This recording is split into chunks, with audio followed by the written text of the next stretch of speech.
Hi everyone, it's a different day and I've got the paintings happening here. Both of these are completely bone dry, so they'll be really nice to work with at this point. A couple of things I wanted to mention from the last video clip I made. I was talking about doing a wax resist with a Crayola crayon. Forget that because those crayons are water soluble. So that's the reason it didn't work. I went to the dollar store and got some birthday candles. Any kind of white candle will work, so I'll have to save all the other ones for birthday cakes. I'm going to try this. On this one, I've got my brushes, get them nice and wet. This is still the same muck that I was using for the background on the other picture, so I need to do a brand new rock. Let's make it green. Add some green in here, a little bit more water, so we got some nice flow that's pretty dark. More green in there, maybe a little bit of blue. There's no special way to decide on your colors. You can just pick and choose whatever you'd like. So this brush is fully loaded, ready to go. Put it there so it doesn't roll onto my picture. I have my water brush and I have my wax candle. So let's try, this one's green here. Let's go to this area. And I'm just going to do kind of a scribbly motion. I don't know how this is going to work. Well, it's a surprise. Take my water brush, fresh water, get it onto the upper left area. Take my brush that's loaded, and I can already see it's working, so that's pretty neat to see. I can get right up to those edges,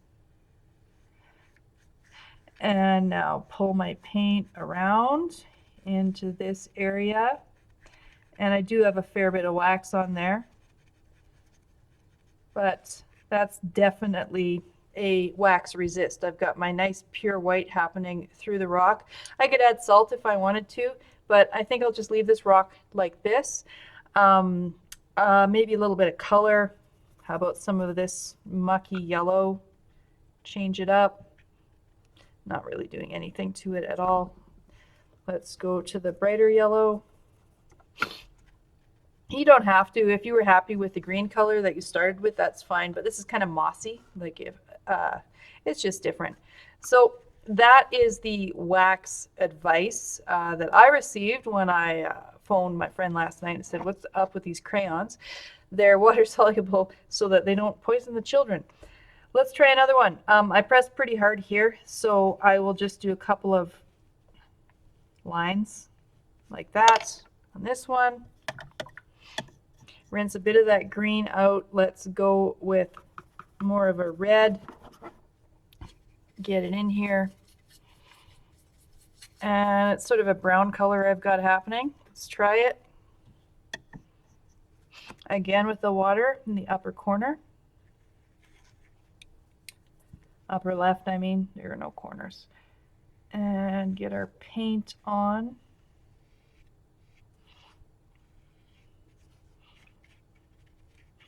And I got some nice lines there, but I did lose my highlight. So clean off my brush. Just water, not too wet, and I'm taking some of that pigment off. Leave it alone. Let's get some darker action happening over here. And sprinkle some salt just to see how it turns out and let it be. You can see overnight, once these completely dry, the salt bloom actually turns out really, really nicely. Every time you pour salt on a wet watercolor portion of your picture, it turns out differently. So it depends on the time that you put it on. It depends on the wetness of the paper. It depends on so many factors, and every single time it's a complete surprise. This one is very different than this one. So I do encourage you to fool around a little bit with salt. So I've got my wax stripes here. I've got my wax scribbles over there. Another thing I wanted to talk about was when we had to add rocks after we started doing the sand. So I've got these 1, 2, 3 little rocks to deal with on this painting. Get my clean water brush again. These are very small, so I don't want to get them too wet. I'm not even going to change the paint on my brush. I'll just leave it alone. A little bit of water, upper left again. Paint it around. That's not very red. That's okay. We can add more red to it in a sec. Push. This rock might even be just a little bit white. I've got a couple little dry spots in there, which makes it look interesting. There's some a little bit of bolder red. Leave it alone. Now, I don't want to paint this one because I don't want to compromise the colors that I've got happening here. So I'll go straight to this little one right toward the bottom of the picture.